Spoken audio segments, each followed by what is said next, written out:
All right.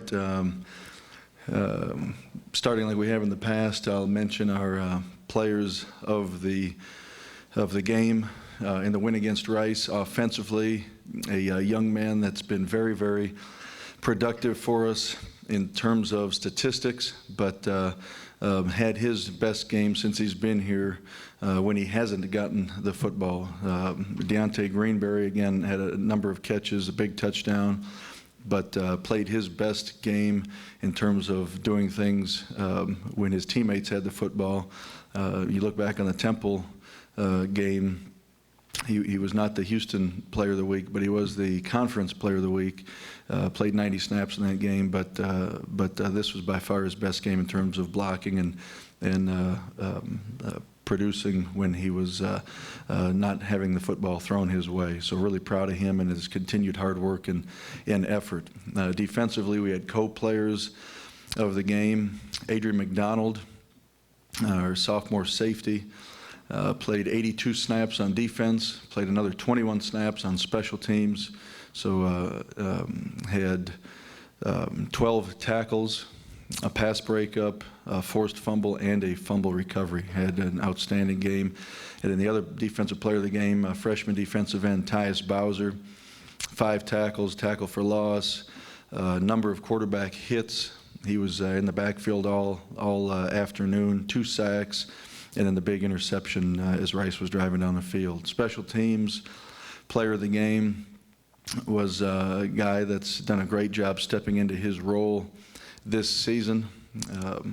Was a redshirt as a freshman a couple years ago, was a backup last year, and that is our long snapper. And again, by team policy, we don't ever give the name publicly of our long snapper, so you can look that up. Special teams, I'm sorry, scout team players of the week, our offensive lineman Mac Long, doing a great job. Defensively, defensive end William Moore, and then our special team scout team player of the week, linebacker Devontae Thomas. So again, proud of the effort. We had a number of young men play well. It was not a perfect game by any stretch of the imagination, but again, I think a big win for our program. I look back at last week and all the excitement and energy and buzz there was within the city of Houston with this rivalry, and it was a fun week, certainly a great afternoon, a terrific college football game, one that I personally hope that it continues. And again, it was a big win for us and a great team win. When you look at our defense, I just want to mention a couple things. Our defense gave up 20 points to a team that, when we look back at this regular season, I believe is going to win a bunch of football games and is a very, very talented team in all phases, but particularly offensively, and a veteran team. Again, I want to make clear our defense gave up 20. The field goal that was blocked allowed them to get to 26 and had some key stops. We, again, won the turnover battle in 3 games. I believe we've created 9 turnovers, really 8 on defense and 1 on special teams, and we've only turned it over offensively 3 times, so we're +6 in the turnover margin. And when you look at 3rd down and 4th downs combined against Rice, they had 16 opportunities, and they were 5 of 16. So they were successful 5 of the 16 times, and us 11, and that's outstanding work by our defensive young men. So again, a great win for our program, and now we're turned our focus to this next game, and this is going to be a big challenge for us for a number of reasons. And I'm not sure how familiar everyone is outside of our program with UTSA's football program. They've got a great coaching staff. I have a tremendous amount of respect for Coach Coker, and not only the job he's done there, but certainly the things he's done over his coaching career. And I'm very familiar, as with a number of our coaches, with their personnel. I recruited a lot of these young men. Obviously, Coach Bush came from UTSA and recruited a number of these young men as well and coached them. And if you're not familiar with this program, you probably have not seen them play or studied them, certainly like we have over the past few months. And this is an excellent football team. When you look at their depth chart, and if you haven't, I encourage you to. When they started this program a few years ago, they were able to redshirt everybody the first year because they didn't play any games. And these young men now, as you look at their depth chart, it's junior, junior, junior, junior, all the way down, a couple of seniors and a couple of sophomores. And they've been in the same system offensively, defensively, and on special teams for 3 and 4 years now, and it is a veteran group. I think offensively it starts with their quarterback. And the Sosa kid he's a 6-foot kid. He's a coach's son, and he distributes the ball, he makes plays, he understands exactly what they want to do offensively. Kevin Brown's their offensive coordinator.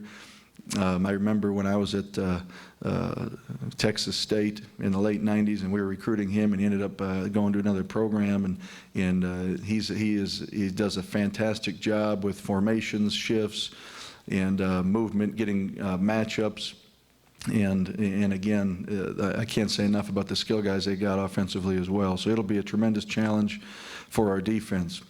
Defensively, they fly around, they're aggressive, they're excellent tacklers, and very, very physical. So we've got to continue to take care of the football on offense and try to move the chains and get first downs. And they've got a kicker that's outstanding as well. And then I think their crowd is another thing that stands out to me. When you watch them on video, the Alamo Dome is packed, and I think they're expecting somewhere around 40 to 45,000 fans for this game Saturday. So it's going to be, we've got to put this last game, anything that we've done to this point, completely behind us.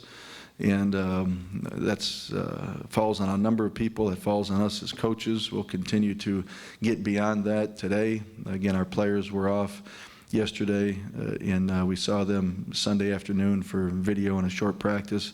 And our focus will be on nothing that we've done so far and on nothing beyond Saturday. Our focus will be completely on UTSA in this game coming up. Any questions? Coach, I know you talked about a little bit about moving ahead to the next game, but this game is sandwiched between a rivalry game and a conference game coming up, and even BYU the following week. Is it tough to keep the kids from looking ahead to the next couple of games, looking past this game? Well, that's our responsibility, and it's something we've talked about for months in terms of taking one game at a time. But I agree with you. Now you're sitting here, and our kids were really looking forward to this last weekend's game because of the rivalry and the circumstances. And I think human nature, sometimes there's a tendency to relax after you play an opponent like that. And I think human nature also, what we talk to our kids about is what they were going to hear starting yesterday, going to class, seeing their friends. And so I think that falls on us as coaches. We got to make sure they're focused and there is no letdown. We need to be extremely excited to play this game Saturday, and our guys will be. A couple of depth chart moves with the offensive line, and then I believe you have Markeith now at the. I'm sorry, just the two. Let me just start with the offensive line there with Rowdy and. What's his status? Yeah, and I failed to mention that earlier, and I should have. We got actually very, very good news on Rowdy this morning. He does have a leg injury. It's not quite as severe as we had thought it might be. So we will know more on his status for Saturday's game tomorrow.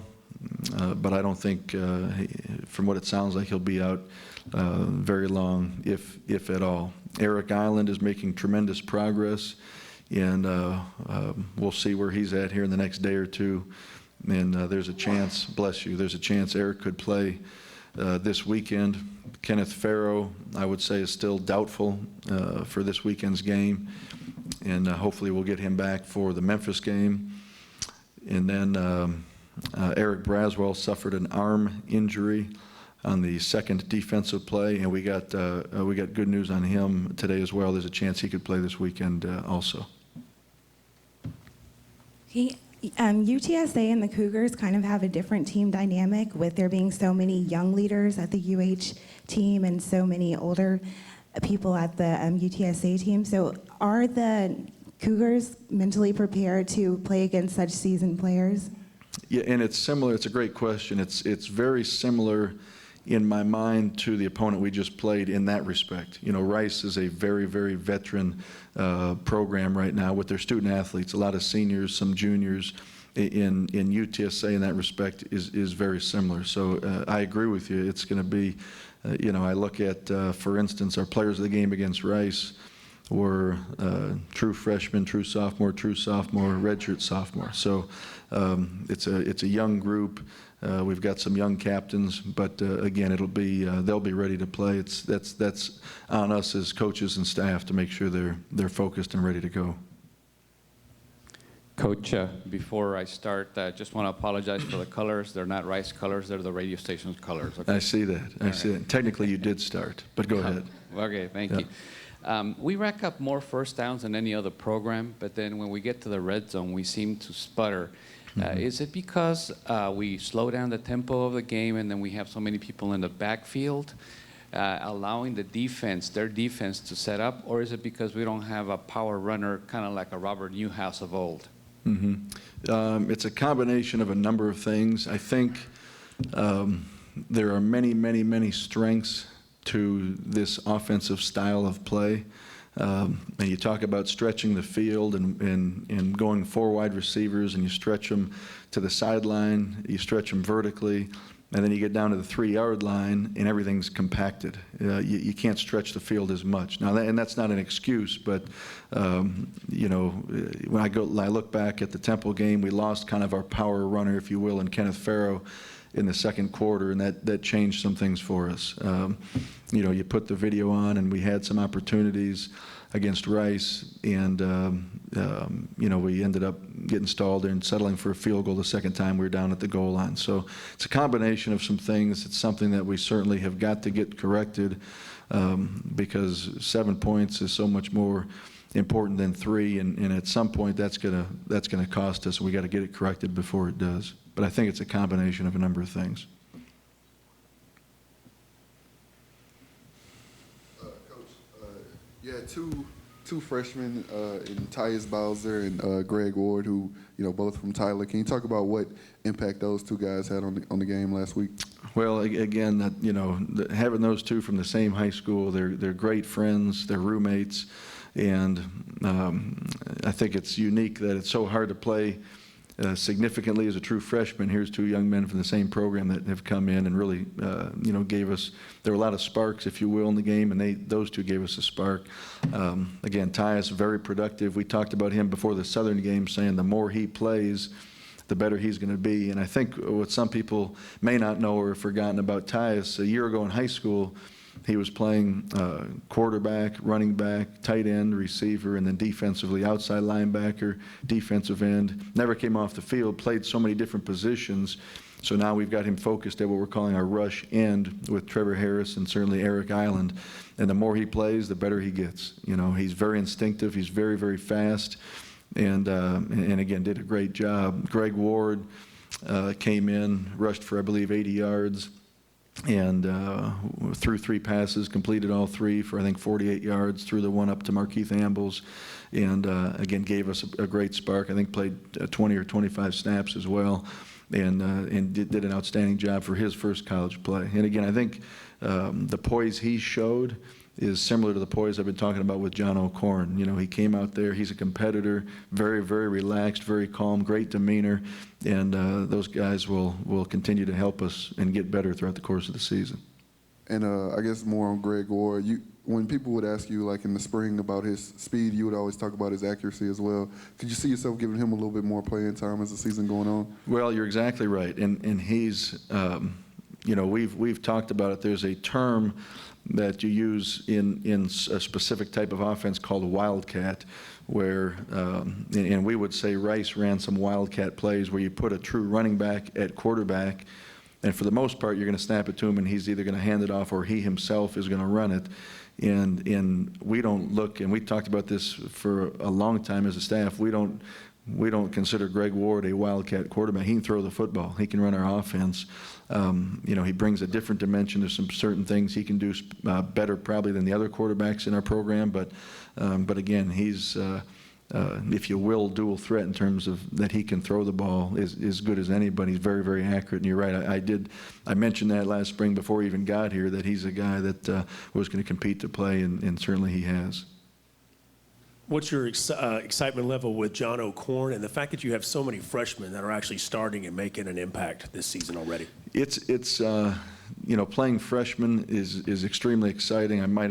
I think I said this last year when I played in college for Coach Wacker. He always had a saying, the best thing about a freshman is that a year from now he'll be a sophomore. And I think you're seeing that with the Greenberries and the AMACs and guys like that. But again, I think you see what kind of ability these young men have that are playing as true freshmen, the intangibles, if you will, the poise, the leadership. To see John, John took some pretty big hits back there throwing the football, and to get up, I walked out on the field in the first quarter and he's laying on his back, and I had some thoughts and questions in my mind as to what the injury was, and I get out there and he's got his helmet to me. He's really looking up at me and he's smiling and laughing. And he said, "What's up, Coach?" And I said, "You tell me." He said, "I just got the wind knocked out of me. I'm fine." And he got back up, jogged off. A couple plays later, he took a shot to the head and on a throw he made downfield. And again, the more those guys play, the better they're going to get. Whether it's John O'Corn, Greg Ward, Tyus Bowser, all these freshmen that are playing for us, and some redshirt freshmen as well. I look out there and a guy like Trevor Harris, he's been playing football like 3 years, and his first 2 years was at receiver. So while he's a junior eligibility-wise, he's out there running around, and this is all brand new to him as well. So I'm proud of these guys. I think it's exciting, certainly for this season where we're at, the growth we're making, and I think in the long term it's exciting for our program as well. To follow up on this young lady's question about leadership, we saw Case Keenum on a lot of the advertisements in the Bayou Bucket. How involved is he in the Cougar football, and is he mentoring any of the young football players? He is, and Case has done a fantastic job in doing all those things. This summer, he came over a little bit unannounced one afternoon and came up to my office, and he and I sat there and talked for about an hour and a half, and he took 2 or 3 weeks, and every day was coming over here when our student athletes were working out, throwing the football around on their own, and he was throwing with them. And, he mentioned to me that when he was in our program and guys did that, Kevin Cobbs came back that had gone on and played in the NFL but would come back or be here in the summer, and when they came by, that impacted him. So it was something he wanted to do this summer as well. And I know he stays in touch with a number of our football student athletes, whether it's text messaging or, a couple days ago I called David Pyland, and he's over at Case's house talking to him, so he's still very, very close to our program, and is, I would call him a mentor to a number of players within our program right now, whether it's an encouraging text message or talking by phone, or again, like he did this summer. That's invaluable to be as celebrated as he was in our program, now to be a quarterback for the Houston Texans, and to come back and really give back his time and knowledge to our 19, 20, 21-year-olds that he's been in their shoes. So we're fortunate not only to have him in our program, but that he's still here in the city as well. We had this question on our radio program. Someone asked if anyone was teaching Richie Leone how to kick the backward soccer kick. Mm-hmm. Right now we're trying to teach him how to kick a football. The MLS season is the longest season ever. You talking about like the punt where it goes, yeah. The kicker for the onside kick in the right. Oh, that kick. Yeah, that kick. No, I don't know what you call that. I talked to Coach Bailiff this morning. That's the best onside kick I've ever seen, and I told him we keep a file of every opponent that we've played, of all their unique special teams plays, if you will, onside kicks, hands teams, fake punts, fake field goals, any long kickoff or punt returns. And I went back and watched 7 years of their onside kicks going into that game, and it had been the same kick, the same formation for the most part. And that kick, he told me they practice it every day. And it literally, I mean, it went 10 yards and 3 inches, and their guy jumped on it. I give them credit. You know, I told Chris Boswell before the game, he's one of the best I've ever seen at any level. And there's a reason why I said that. That it takes a lot of talent to do that, certainly. It's very common in soccer. It is. Well, it's good to know. I appreciate that. Yeah. Anything else? What do you call that kick in soccer? In Spanish, it's called rabona. Rabo means tail. So it's, I've seen guys score on Kicking kicks 18 yards out. a penalty kick, Yeah, 18 yards. kicking it like that? You're telling me the truth? I'm telling you the truth.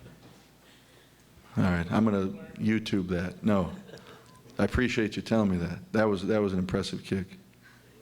I was wondering if you could just comment some more on your receivers, the ability for, so many sophomores and young players, again, that are stepping up for you. Mhm. And it's, I've said this a number of times with who we have at our skill positions offensively, at running back and receiver, we try to see how the defense is going to play us and, take what they give us. And again, Deontay Greenberry has been very productive the last couple games. Daniel Spencer has as well. And, Markeith Ambles is working his way into the rotation, Xavier Maxwell, Larry McDuffie. And then we're able to work in DeMarcus Ayers got some reps. Andrew Rodriguez got couple reps, caught a pass, moved the chain. So we're continuing to rotate guys in. Aaron Johnson played 15 snaps with Larry at the X receiver position. So we played really 8 receivers. Daniel Spencer played 12 snaps at running back as well. So, we've got a number of weapons, if you will. And again, I think it's up to our quarterback to understand what the defense is giving us and just distribute the ball. But the guy that's open, the guy that's getting open is going to get the football. And again, I'm excited about, the words you're using, how young they are, and they're still, they're making plays for us. Tony, depending on Farrow, would you consider looking at Joseph Glenn or anybody like that who, you have available, or is it still too early on those guys? It's not, I'm going to actually kind of flip what you just said. It's not too late, if you will. We got 9 regular season games left. So we're gonna bring Joseph Glenn to San Antonio on this trip. He knows our offense. He's been getting reps. And, ideally, I'd like to redshirt as many freshmen as we can.